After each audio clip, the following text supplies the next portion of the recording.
Neil Farber. I am my early 70s. Live in the lower Hudson Valley of New York. I'm actually originally born in Brooklyn, probably unlike many of the people who live in Brooklyn today, but that's another story.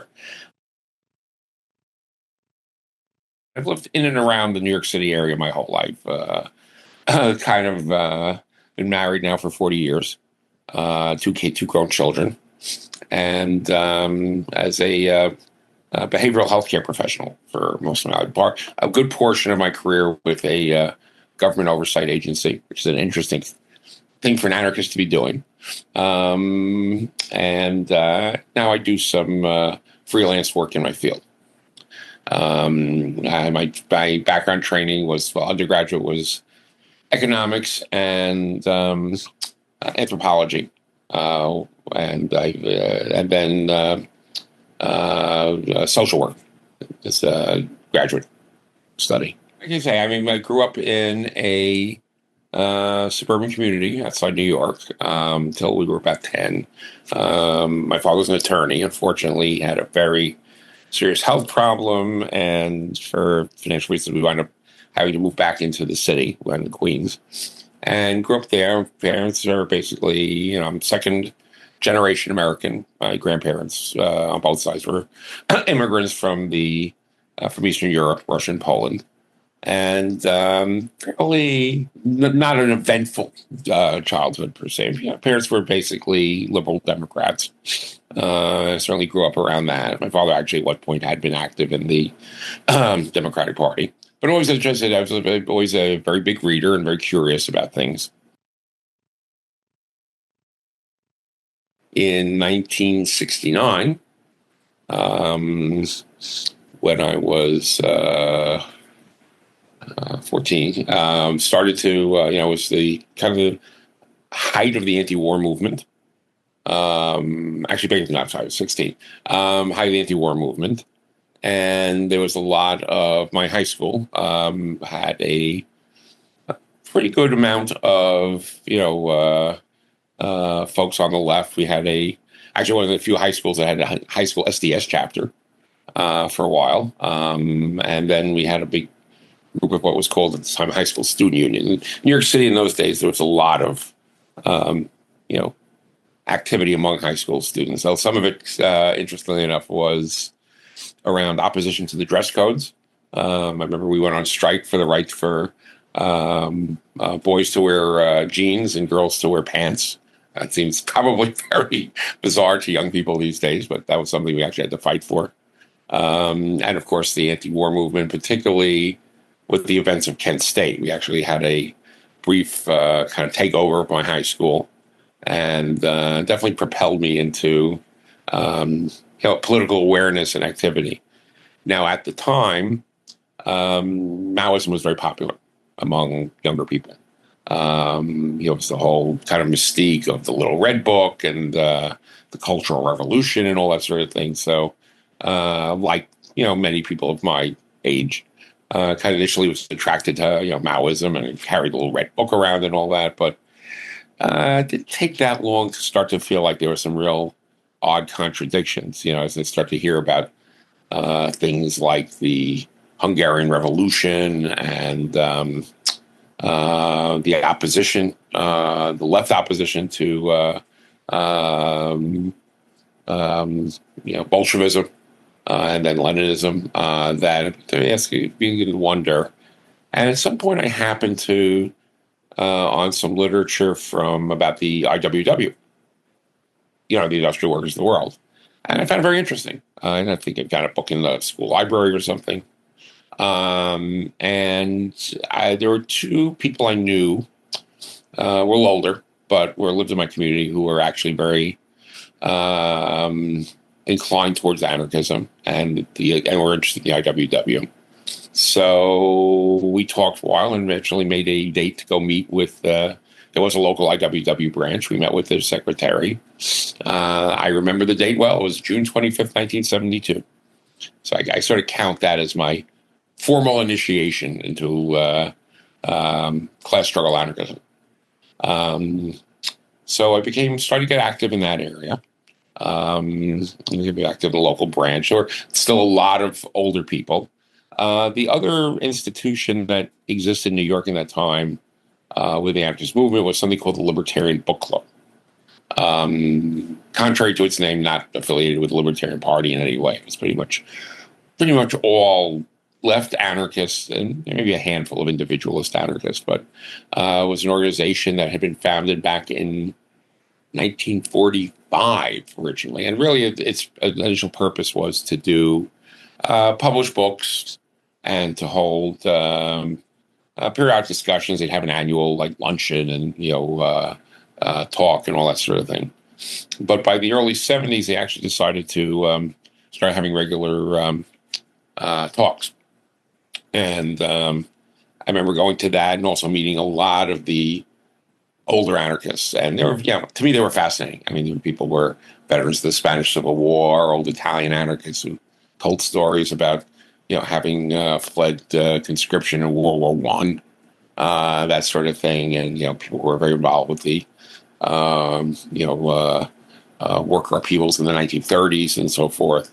So they were amazing people and really got to learn a lot from them, both about the history and kind of the ethos of what anarchism meant.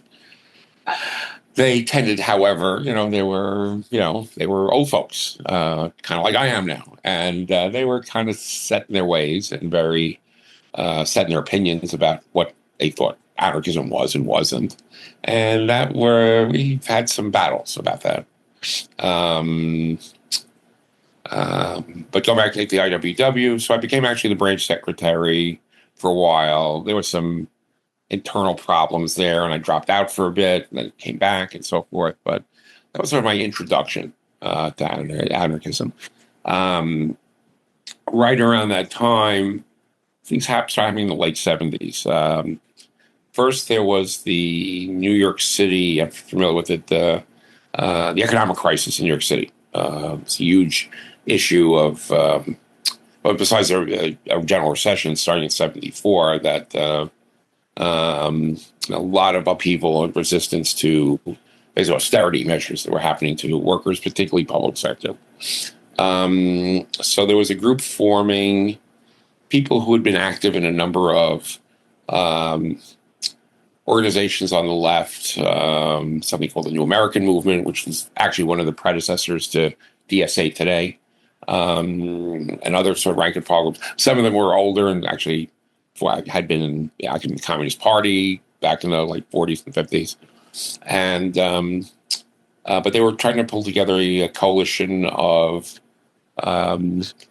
libertarian socialists, broadly defined, which included anarchists and anarcho-syndicalists like myself and a few others, and to really help promote rank and file activity among workers, particularly opposition to established union leaderships and resistance to austerity and so forth.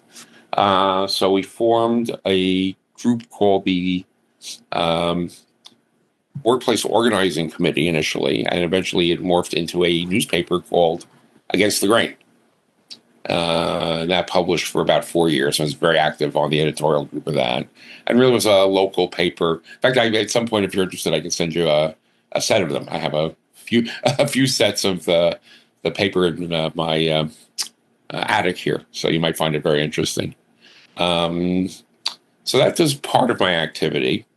And at the same time, within the anarchist movement in the United States, there was some interesting changes starting to happen. In the early 60s, there had been some beginning revival, for lack of a better word, anarchism. Some of it associated with the Beat movement, some of it coming out of early SDS and so forth. And there was one group in New York called the Libertarian League, which existed in the late 50s into about the mid 60s. But there are definitely people starting to get more and more interested, particularly factions within SDS that were anarchist oriented. Murray Bookchin, as Amy may certainly run across, was very involved with leading a group of anarchists out of SDS when it sort of split between the orthodox Maoists and the weathermen, and didn't leave a lot of room in between. So, and groups starting to form around. There's also an interest in the International Workers Association. If how familiar, but that's the anarcho-syndicalist international that started in 1920, roughly. I should remember this date, 21. It was basically the biggest constituent group of it, of course, was the CNT in Spain. But there were, at the height of the IWA, there were about, I think they estimated about 2 to 3 million members. And they had sections in all over the world. Basically. Not so much in Asia, but certainly Latin America was big, very big in Europe, and so forth. And some of the groups were getting interested in talking to the IWA. It tended at that point, most of the active people in the IWA were older Spanish exiles living in France, but there were new groups of younger, militants starting to form. So, and within the anarchist movement in the United States, the first attempt at really starting to form some sort of a national organization was something called the Social Revolutionary Anarchist Federation. And that, I believe, started in the early 70s. Commonly known as STRAF. The problem with STRAF was it was kind of a hodgepodge of all sorts of, almost anybody who just tagged the name anarchist on themselves could be part of STRAF. There was very loose federation and all that. And there were some really problematic individuals and groupings within it that those of us who had a, sort of a working class anarchist perspective had a lot of problems with. So what happened was in 77, they formed a grouping within STRAF called the Anarcho-Communist Tendency. I was at a conference out in Wisconsin and tried to move the organization a little more towards, not necessarily even a specifically syndicalist or anarchist, but just certainly more of a serious left anarchist perspective. But it became very clear that it was going nowhere fast because there were just too many rogue elements in that organization would never, be involved with something like that, nor would they leave. So they broke away in 78 and formed something called the Anarchist-Communist Federation. Name confused some people who thought it was like, the anarchists and the communists have gotten together and formed a federation. So no, it's anarcho-communist, not anarchist and communist.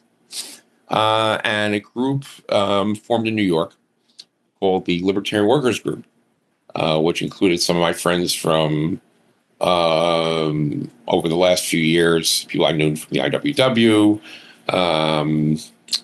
And first, I was not that. I and some of the folks who were working on Against the Grain were not that intrigued with it. We thought it was a little bit of maybe it was a big name attached to a small group. But what happened was, as Against the Grain kind of wound down and disbanded in 79, we were looking for a place to go. So I and a group of us decided to hook up with the Libertarian Workers Group and became active in that. And that was, and we started working on a number of projects. We had a little local newsletter called On the Line. It came out sporadically, articles about what was going on in various industries and workplaces and stuff that was happening in the anarchist movement around the world, that sort of thing. And the ACF, Anarchist Communist Federation, formed, started publishing a newspaper called Strike.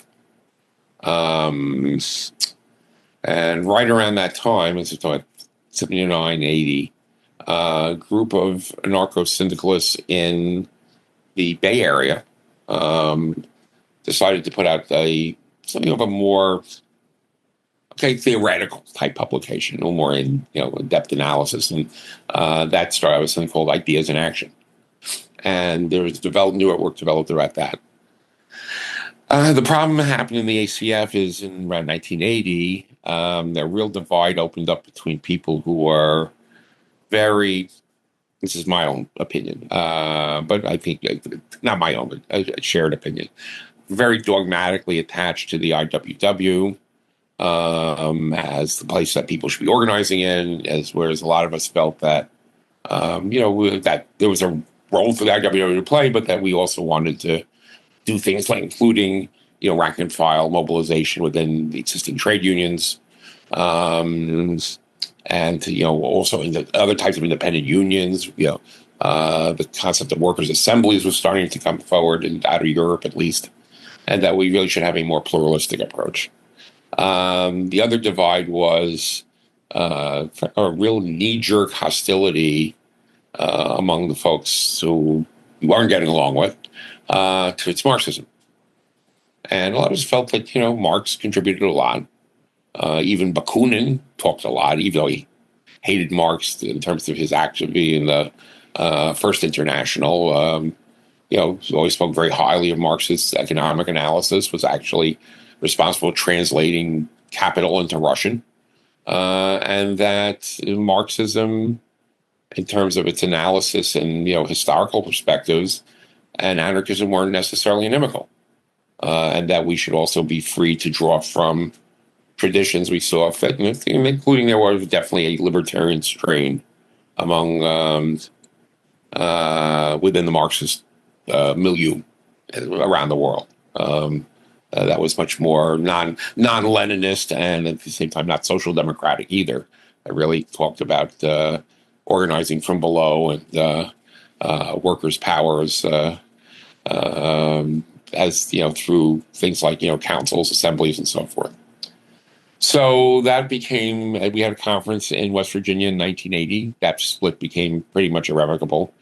Went back home, and by 81, our group, Libertarian Workers Group, decided to secede from that federation, and a number of other groups did too.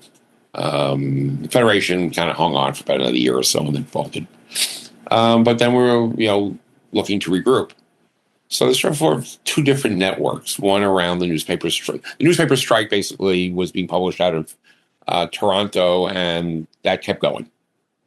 And the same thing with Ideas in Action in San Francisco. And sort of different networks arose around both of those. And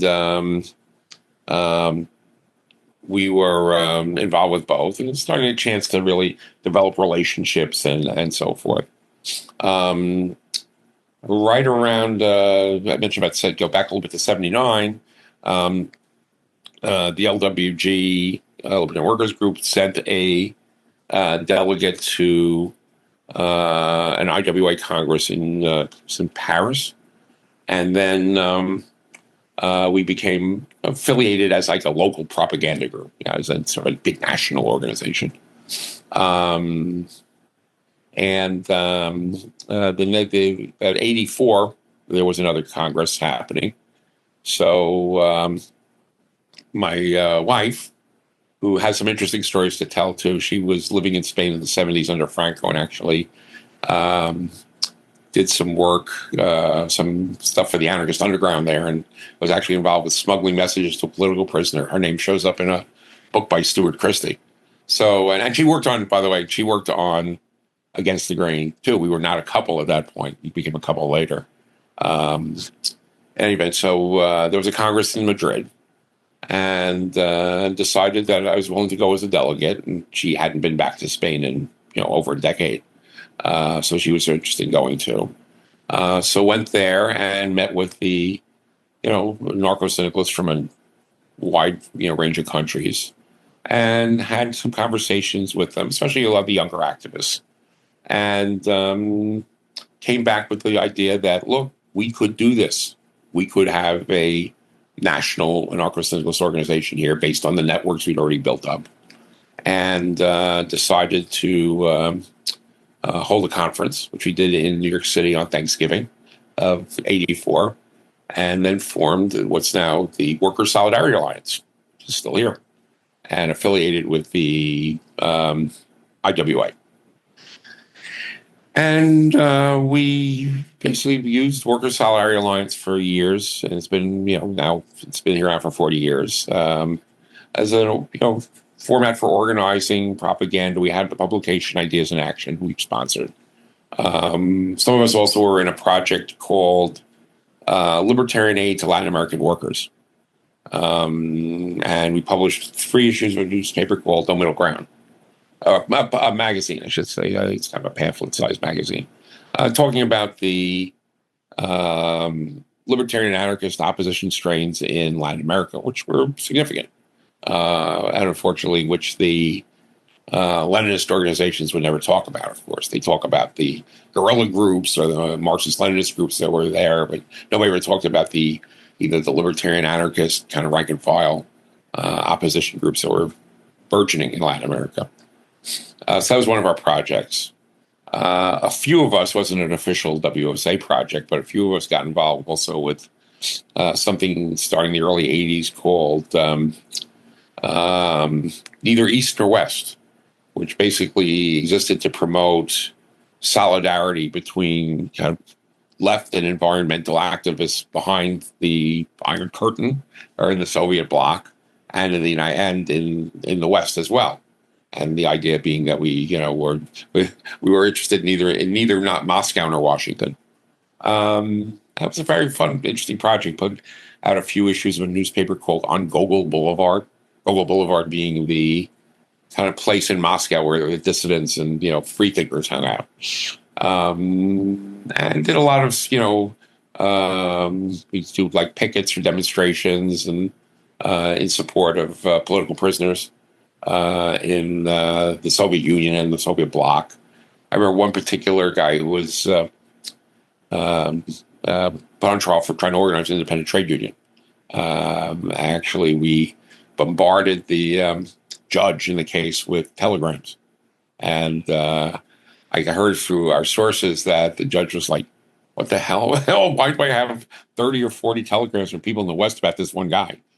And he actually got a much lighter sentence than he might have otherwise. So I think we were effective, at least, at bringing that to light. And more importantly, our thought was to educate people that, it's not, socialism or left, so to speak, is not simply a choice between, state communism and capital. While all this is happening, of course, on a personal level, my wife and I, who had been friends for about 8 years, got together. It's an odd occurrence, but as she said to her friends years later, is that if you're looking to meet somebody, find a relationship with somebody, sometimes just look in your address book. You never know what you might see there. So we got together around 83, and then got married about a couple of years later. Went to Spain, then we got married. Wound up having 2 kids who are now grown, and my son is actually kind of active in some left politics. He's a member of Democratic Socialists of America and does some work there. My daughter is a nurse, but she's been active in union stuff there. In any event, but so a lot of it, there were a lot of ups and downs in my personal involvement based on where we were with child rearing. Obviously, when the kids were very young, it was very hard to be spend a lot of time doing political work, but I fit it in as I could. The other thing I got involved with in the late 70s was the anti-nuclear power movement, which was, there was a big upsurge in that, a lot of real concerns about what's happening with nuclear powers, of course, after 3 Mile Island and so forth. So we actually, and I should mention, by the way, one of the things that also happened is we took over in the late 70s. There was an office at building on 339 Lafayette Street in New York City, and it's a fairly famous address. The building was owned for many years by the War Sisters League. And it was kind of people refer to it as the Peace Pentagon, because it was basically a 3-story building filled with various sorts of activist groups of a variety, environmentalists, peace activists, our case, anarchists, and so on. And it was fun. It was just a place where, you know, if you were kind of on the left, you wind up spending some time there. Unless you were like maybe hardcore Marxist-Leninists, they didn't really come around that space. And that's actually where we held our founding conference for the WSA.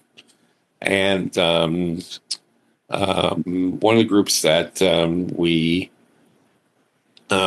share our office with was a group that had broken off from an earlier anti-nuclear group, which called itself the New York City Anti-Nuclear Group.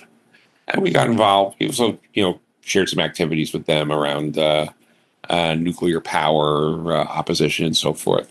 I'll relate to talk about anarchist theory and history. A funny story is what we're talking to some of the older anarchists who were around, like the Libertarian Book Club, which I mentioned earlier, and talked to them about what we're doing with regard to protesting nuclear power. So a big issue at that time was there was a nuclear plant that was being proposed for on Long Island, a place called Shoreham. And we were organizing protests, and part of organizing protests and so forth. And it was interesting because a lot of them,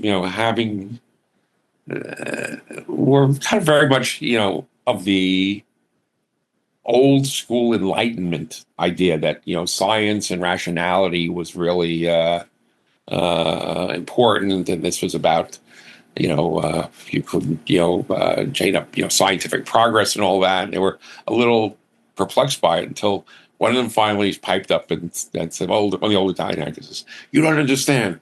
This is a protest against evil." At which point he said, "Oh, well, in that case, that clinches it for us, no problem."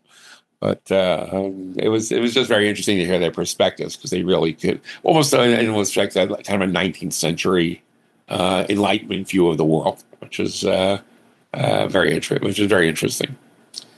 In any event, so we were active on and off in the 80s and 90s with WSA. We went through early 2000s.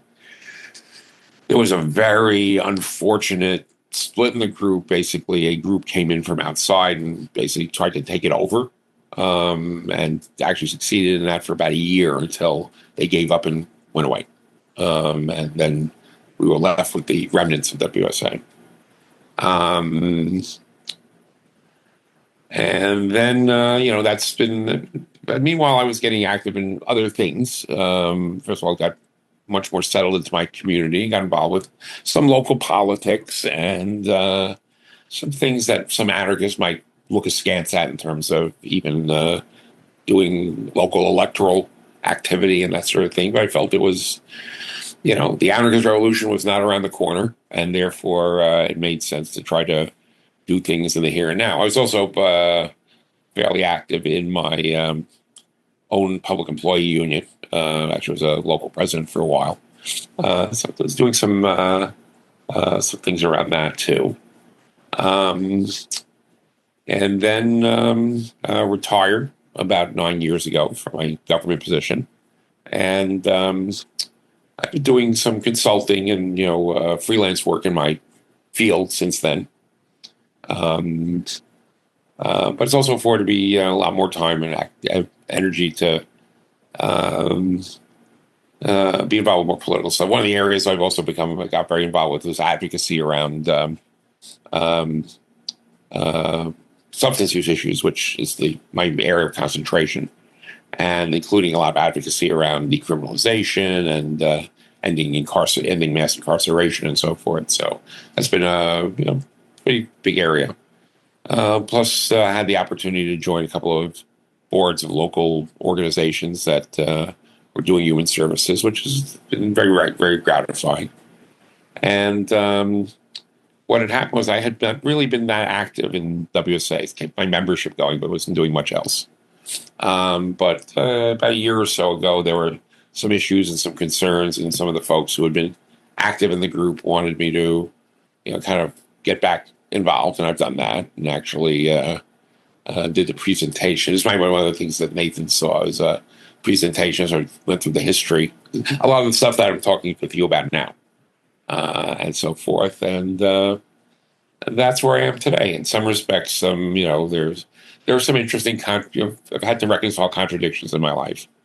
About what was real and what I felt was real and possible versus what I thought was my ideal, and knowing that there's no time in the immediate future um, was a mass anarcho-syndicalist movement going to arise. So um, I that's where I am today, basically. Doing a little of both, kind of with one foot in two separate worlds. But I think that's fine. I think at some point, if I really saw there was a much larger, or possibilities of doing much more significant work in the anarchist world, I'd be very happy to kind of shift my focus more toward that.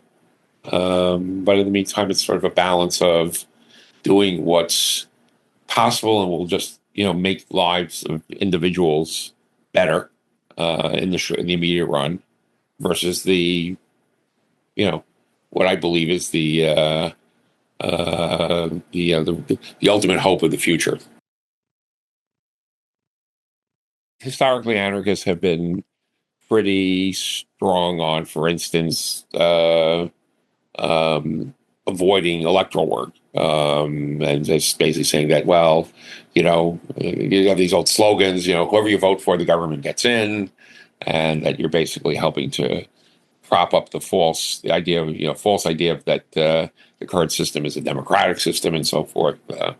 I get that, and I'm not unsympathetic to it, but at the same token, I think there are immediate concerns. I looked back in the 30s and 40s when anarchists were, fighting fascism, and there was a real question about, people, staying alive, or staying out of, concentration camps. I think we engaged in, for lack of a better word, was united front activities against, or united fronts against fascism. And I don't see that as, anything like I call it betrayal or a move away from anarchist thought. As long as it's on you understand that it's the difference between what we do tactically at the moment versus, strategically, for lack of a better distinction. And look, I was having a conversation with friend, actually a little presentation at a conference one time about the whole issue of, the contradictions of being a parent and being an anarchist. And how do you, on one hand, jive your basic, kind of personal libertarian ideas with the fact that as a parent, you've got to kind of be an authority figure sometimes. And one of my a guy I knew from the Living Theater for many years, which is I'm familiar with a avant-garde theater group that was very anarchist oriented and actually were involved with the IWW for a while. He talked about it once and said something like, "Well, look, you do your best, but you're never gonna get it all. You're never gonna get it right all the time." To which his son heard his presentation and thanked him and said, "Well, at least you didn't bullshit that." So yeah, I mean that's life. We wanted to live in an anarchist world. If you want to live your life in an anarchist environment solely and not have to deal with any of these things, that's fine. But you're going to be very alone or isolated from most people. And B, you'll probably have little impact on the society at large. I think that's always been a big division between the left anarchists in general, or the social anarchists in general, versus the more individualist or sometimes what we call lifestyle anarchists who really are more into like anarchism as a lifestyle, because they make choices, and I respect people how they want to live their lives, but they tend to basically exist at the margins of society. And I think our position has been, and my own thinking has been since the beginning. And anyone I've worked with the anarchist movement, I was like, you're not going to make there will never be a transformation of society, i.e. a revolution or revolutionary transformation, that happens at the margins of society. You know, it's going to have to come from within, the larger society. I view, obviously, within the working class as writ large, and that and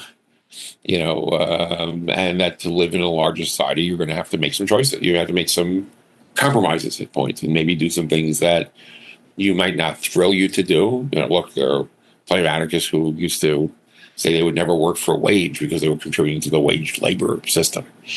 Okay, well, that's fine, but you're gonna find at some point you're gonna live off something.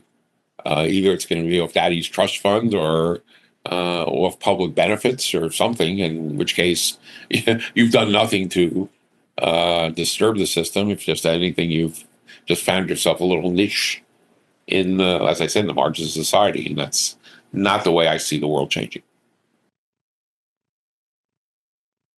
Well, certainly we see there's a lot of dissatisfaction, because some of my work takes me, puts me in contact with folks who are kind of very mainstream Democrats and, nice enough people. But I think a lot of them don't see that how failed that paradigm is. And frankly, it's one of the major reasons that Donald Trump is the president today. Because there's a lot of folks who don't get it. And you see, that with, the Bernie Sanders movement and AOC, and in New York City right now we have I don't know New York City, but in New York City today is the election day for in the Democratic mayoral primary, in which the Democratic Socialist candidate, a guy named Zoran Mamdani, is actually seems to be running neck and neck with Andrew Cuomo, the former governor of New York, who's very much of a mainstream Democrat, and of course has been attacking Mamdani all over the place, that he wants to defund the police, and he's going to open the doors to violent crime, and so on and so forth. But still, you see a tremendous surge of interest and support, especially among younger folks, and who are very dissatisfied with not just what exists today, but the existing paradigm as a whole, including, what society looks like when the quote mainstream Democrats are in power. So right off the bat, there's definitely a shift of, and it's partly generational, but there's certainly a lot of. I go to a lot of these rallies, and there's plenty of old folks like me, and my wife are there. Which is great that they're there. And sometimes we actually complain a bit that we don't see some of the younger activists coming out for some of the activities.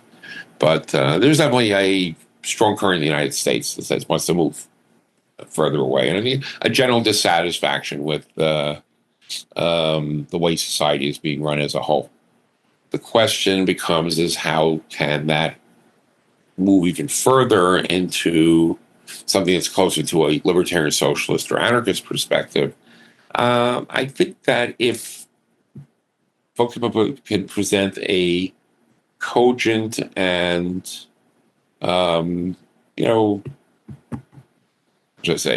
rational analysis, and not get into slogan mongering and that sort of thing, but really talk about what the problems are in society as a whole, and that ultimately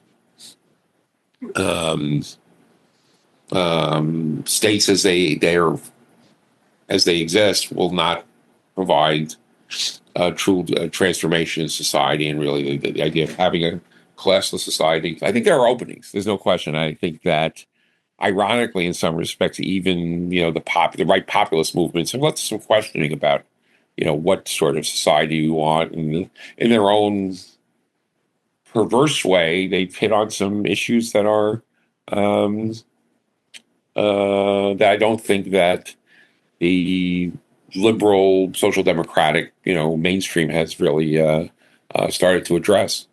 And I think that there's room for anarchists to start talking about what a real profound social transformation would be, and at the same time clearly separating themselves from the conceptions of Leninism and state socialism and so forth.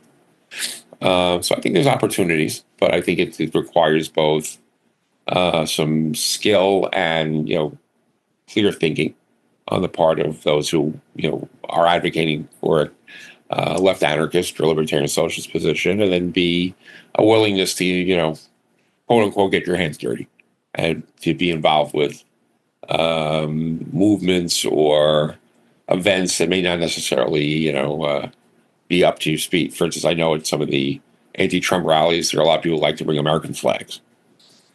Because I feel we want to reclaim the American flag. Now, I speak speaking strictly as an anarchist. I'm not interested in flags or nationalism of any sort. It's one of the things I talk to people about. I could get into a whole separate conversation about the issue of what's happening in the Middle East. People ask me what my views are, and I say, well, I consider myself not an anti-Zionist, but a non-Zionist, because I don't really like political nationalism of any stripe. So if I'm against Zionism, it's also because I'm against, Palestinian nationalism, certainly against clerical fascism that's, groups like Hamas and Hezbollah, and the Iranian government are putting forward.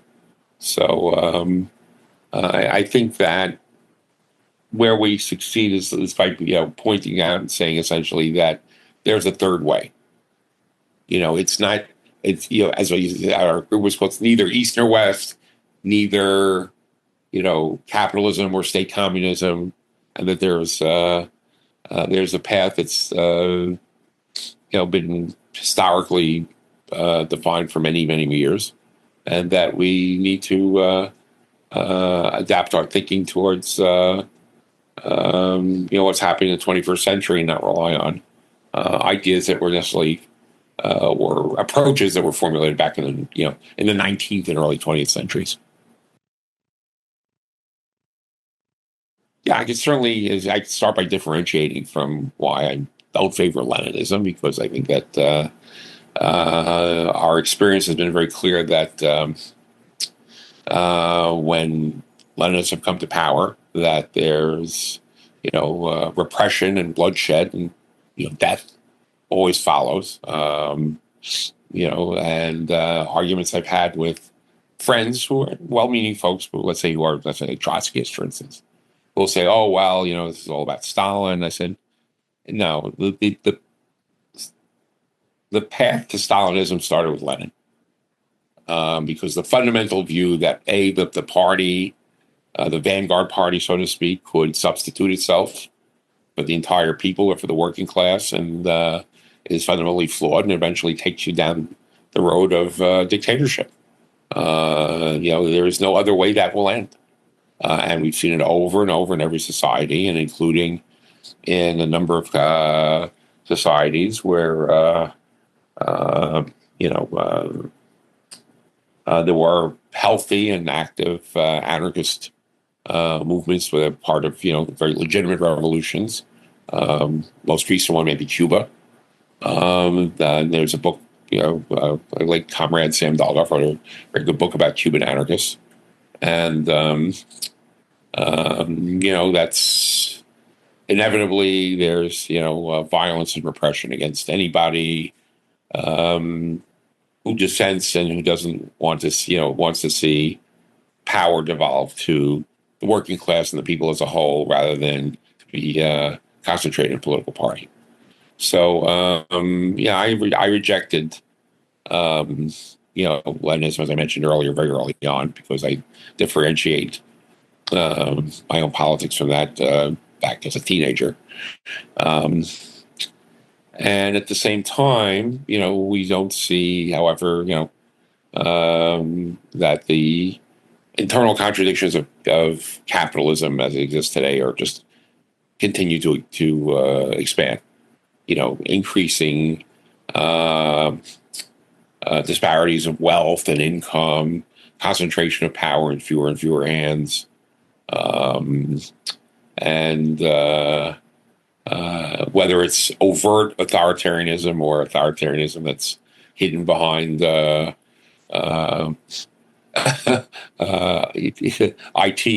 it's still there, and that is not ultimately going to be a viable system as well. It's going to need to change. And I think that, in fact, in many respects, we could look at technologies that exist today and say, well, this, in so many respects, creates an opening for a